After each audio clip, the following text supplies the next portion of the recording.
नमस्कार। गुरु सखा astro channel में आप सभी लोगों का स्वागत है।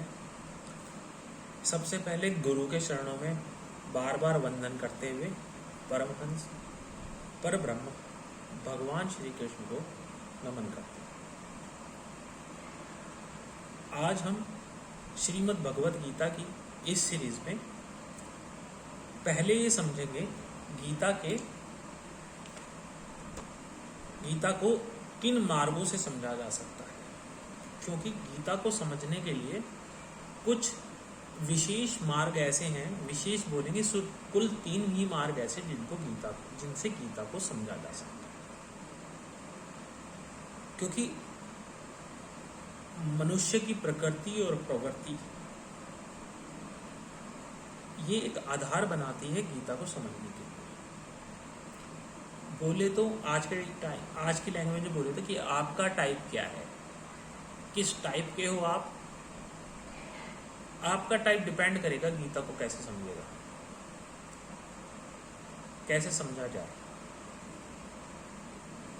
अगर हम देखते हैं कि श्रीमद् भगवत गीता 3 योगों पर आधारित है। पहली योग या योगी कह सकते हैं, कर्म योग या योगी। पहला मार्ग कर्म योग, दूसरा मार्ग है ज्ञान योग और तीसरा मार्ग है भक्ति योग। अगर हम देखें, सबसे पहले कर्म योग की बात करें, कर्म योग या कर्म योगी वह व्यक्ति है जो करने में विश्वास रखता है, जिसको अपने शरीर से कर्म करने में विश्वास है, जिसको कोई भी कार्य करने के लिए एक लक्ष्य की आवश्यकता होती है, वह व्यक्ति कर्मयोगी होता है। सिंपल लैंग्वेज में बोले, कोई भी टारगेट ओरिएंटेड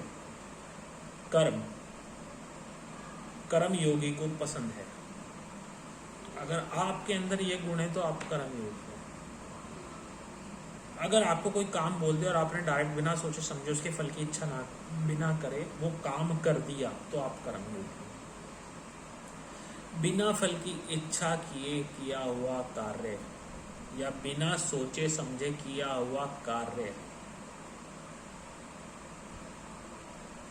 शुद्ध रूप में कर्मयोगी को दर्शाता है। शुद्ध रूप से कर्मयोगी कहने का मतलब है कि बैलेंस स्टेट। कई बार आपकी प्रवृत्ति और प्रकृति कुछ और होती है, डिसबैलेंस हो जाते हैं और गलती से आप कर्मयोगी बन जाते हैं। और जब आप गलती से कर्मयोगी बनते हैं, डिसबैलेंस स्टेट में जो भी हम कार्य करते हैं वो उल्टे जाते हैं, जिसकी वजह से आप दुविधा में रहते हैं। और कुछ लोग बैलेंस स्टेट में जो कर्मयोगी होते हैं, जब भी वो काम करते हैं फल की इच्छा नहीं करते, तो वो लोग बैलेंस स्टेट में फल की प्राप्ति होती है, उनकी लाइफ सिंपल चलती है, सिंपल अच्छी चलती है, उनको कोई हर्डल्स नहीं आते, सिंपल सा काम। तो इन लोगों को टारगेट चाहिए होते हैं कोई भी कार्य करने के लिए। ये लोग टारगेट ओरिएंटेड होते हैं, फल की इच्छा नहीं करते, बैलेंस स्टेट में। इन लोगों की अगर बात करी जाए, ये लोग कानों से कम सुनते हैं। कहने का मतलब है ज़्यादा देर इनके कानों में ज्ञान दिया जाए, बातें डाली जाए, इनको समझ नहीं आती है। कान इनके बंद हो जाते हैं, इनको सिर्फ आंखों से दिखाई देता है,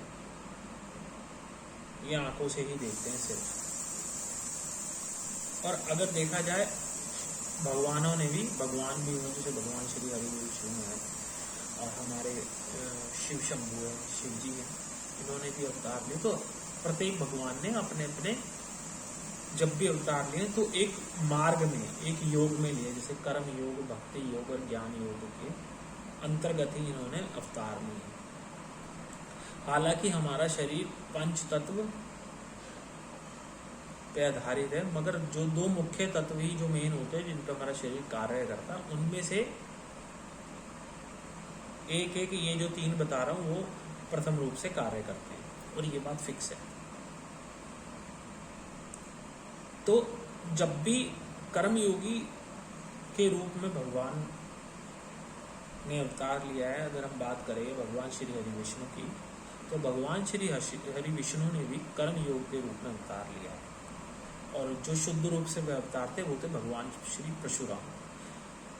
एक घटनाक्रम में मैं बताता हूँ, भगवान श्री परशुराम को उनके पिताजी ने कुछ शंकावश उनकी माता का सर उतारने के लिए कह दिया, तो उन्होंने बिना फल की इच्छा करे, बिना सोचे समझे, यहाँ पे ध्यान है, कोई ज्ञान की बात नहीं करी, कोई भावना की बात नहीं करी, बिना सोचे समझे अपनी माता का सर उतार दिया। इसके बाद खुश होकर उन्हीं के पिताजी ने पूछा मांगो, क्या मांगते हो? तो उन्होंने फट से कह दिया मेरी माँ को जीवित कर दो, क्योंकि उनको बोल दिया गया दोनों बारी। ऐसे भगवान श्री परशुराम थे, कर्मयोगी। जो कर्मयोगी व्यक्ति होता है उसको गुस्सा जल्दी आ जाता है। ये इसका एक उदाहरण है, ऐसे आप देख सकते हैं। आज के युग में किसी एक्टर को देखे कर्मयोगी तो सलमान खान देख लो, आज भी कार्य कर रहा है, काम करता है, कम बोलता है, गुस्सा आ जाता है मिनट से पहले, फिल्म और फाइटिंग सीन ज़्यादा करता है, बॉडी बना रखी है।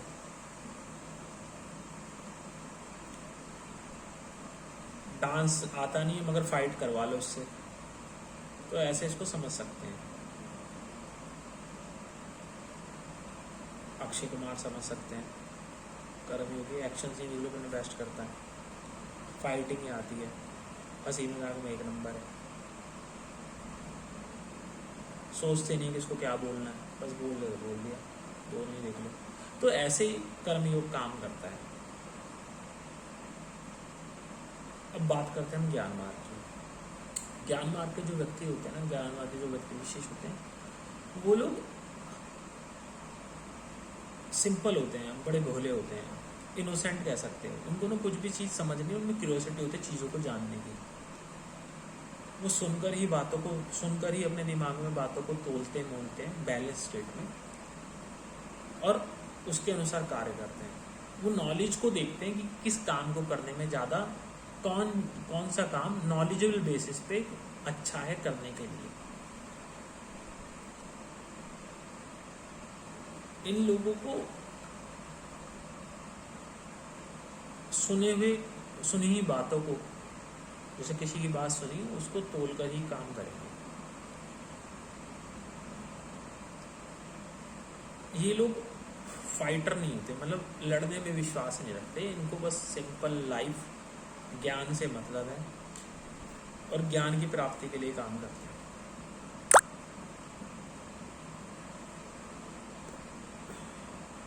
अगर देखा जाए तो ये व्यक्ति ना सिंपल तरीके से ज्ञान के लिए विचरते हैं। ज्ञान को पाना ही जीवन में, किस तरह तरह की नॉलेज को ये लोग इकट्ठा करते हैं, तो तरह तरह की नॉलेज को पाना ही इनका जीवन में लक्ष्य होता है। अगर भगवान के किसी अवतार की बात करें, भगवान श्री हरि विष्णु ने ही अवतार लिया था भगवान बुद्ध का। भगवान बुद्ध सदैव ही ज्ञान के लिए विचरे, इन्होंने जगह जगह जाकर ज्ञान की प्राप्ति करी, और इन्होंने लोगों को ज्ञान ही दिया। तो ये ज्ञान का मार्ग था जिससे एक व्यक्ति विशेष निकलता है शुद्ध रूप से।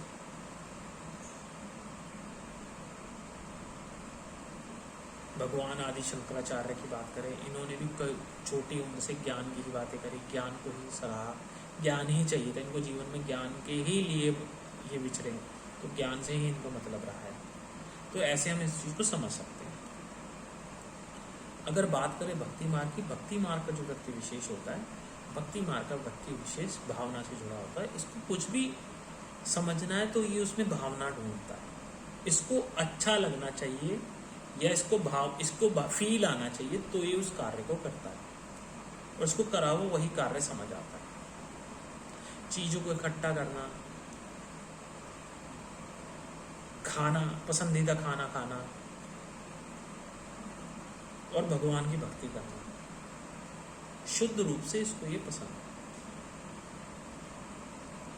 अगर हम डिसबैलेंस स्टेट में थोड़ी सी बात कर लेते हैं, थोड़ी सी बात कर लेते तो ये कंजूस हो जाते हैं डिसबैलेंस स्टेट में, स्टबर्न हो जाते हैं डिसबैलेंस स्टेट में। तो इनके थोड़े से गुण हैं जब ये डिसबैलेंस हो जाते हैं, अशुद्ध हो जाते हैं, इनका गुण प्रभावित हो जाता है, ऐसे कह सकते हैं।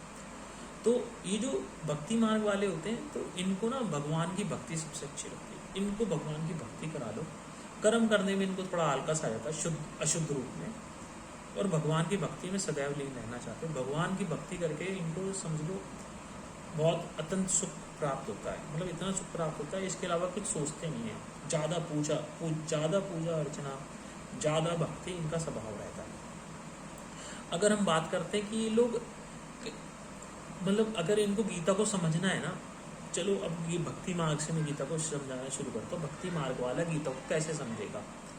अगर इन लोगों को गीता को समझना, तो ये किसी गीता के पंडाल में चले जाएंगे जहाँ पे कोई अच्छा आचार्य, अच्छा कोई विद्वान या अच्छा कोई गीता का वाचक इनको गीता समझा रहा होगा, जहाँ पे वो मेन भजन जो भक्ति मार्ग वाले गीता के उपदेश होते हैं ना, जो वचन चलते हैं, तो वहाँ पे भगवान के भजन ज़्यादा चलते हैं, और वहाँ पे हर ज्ञान में फीलिंग ऐसी डाली जाती है, जो भक्ति मार्ग वाला हुआ वहाँ पे लीन हो जाएगा, और वो बाहर निकलेगा, कहेगा मज़ा आ गया, मेरे को बहुत मज़ा आ गया यहाँ पे, क्या बाबा जी ने या गीता वाचक ने कितना अच्छा समझा, मंत्र मुक्त हो गया। क्योंकि वो वहाँ पे भगवान श्री कृष्ण राधा रानी की बातें कर रहा, सीधा भक्ति की बात कर रहा, प्रेम भाव की बात कर रहा है, जहाँ पे उसको भाव आ जाता है, वो आंखें बंद करके मगन हो जाता है, वहाँ पे सिर्फ भक्ति भाव समझता है, उसको मतलब नहीं होता उसने गीता में क्या समझा। अगर गीता में समझेगा ना, वो समझेगा उसने उसको कष्ट दिया, वो मेन सीन को कौन समझेगा? वो समझेगा जब श्री अर्जुन भीष्म पितामह को तीरों की शैया पे लिटा देते, तो वो उस सीन को सबसे ज़्यादा फीलिंग वहाँ पे वो रो जाएगा कि उन्होंने तीरों की शैया पे लड़ा, कितना दुख हुआ कि अपने प्रिय दादा को, अपने भीष्म पितामह को उन्होंने तीरों की शैया पे, वो कैसे रो रहे थे, तो वहाँ पे वो ऐसी फीलिंग लेगा। उससे पूछो कि गीता में तुझे क्या समझ आया श्रीमद् भगवद गीता के उपदेश में, तो वो कहेगा मेरे को बस ये समझ आया कि वहाँ पे भगवान ने कैसे अर्जुन को भक्ति सिखाई, क्योंकि वो इतना बड़ा भक्त था भगवान श्री कृष्ण का, और उसने कैसे उसका कार्य करा। उसको सिर्फ भक्ति नजर आएगी, भक्ति के टॉपिक को उसको मेन पिन पॉइंट कर लेगा। भक्ति मार्ग वाला ऐसा होगा। उदाहरण के तौर पे बात करें, शुद्ध रूप में उदाहरण के तौर पर ये भगवान श्री हनुमान, ये शुद्ध रूप से भक्ति मार्ग का उदाहरण है। क्योंकि जैसा मैं समझता हूँ कि कई लोग हनुमान जी को कर्मयोगी समझते हैं या कर्मयोगी उनको मेन मानते हैं, तो मेरी नज़र में जो मैं समझता हूँ, मैं भगवान श्री हनुमान को भक्ति मार्ग से समझता हूँ, शुद्ध रूप जो भक्ति मार्ग का है, क्योंकि उन्होंने सदैव ही श्री राम को ध्याया है, और उनके लिए श्री राम से बड़ा कुछ नहीं है। प्रभु राम उनके लिए सदैव सब कुछ है, सारे तत्व हर कार्य प्रभु राम है। तो भगवान श्री राम की सदैव उन्होंने भक्ति करी, और सदैव ही उन्होंने भगवान श्री राम को ध्याया है।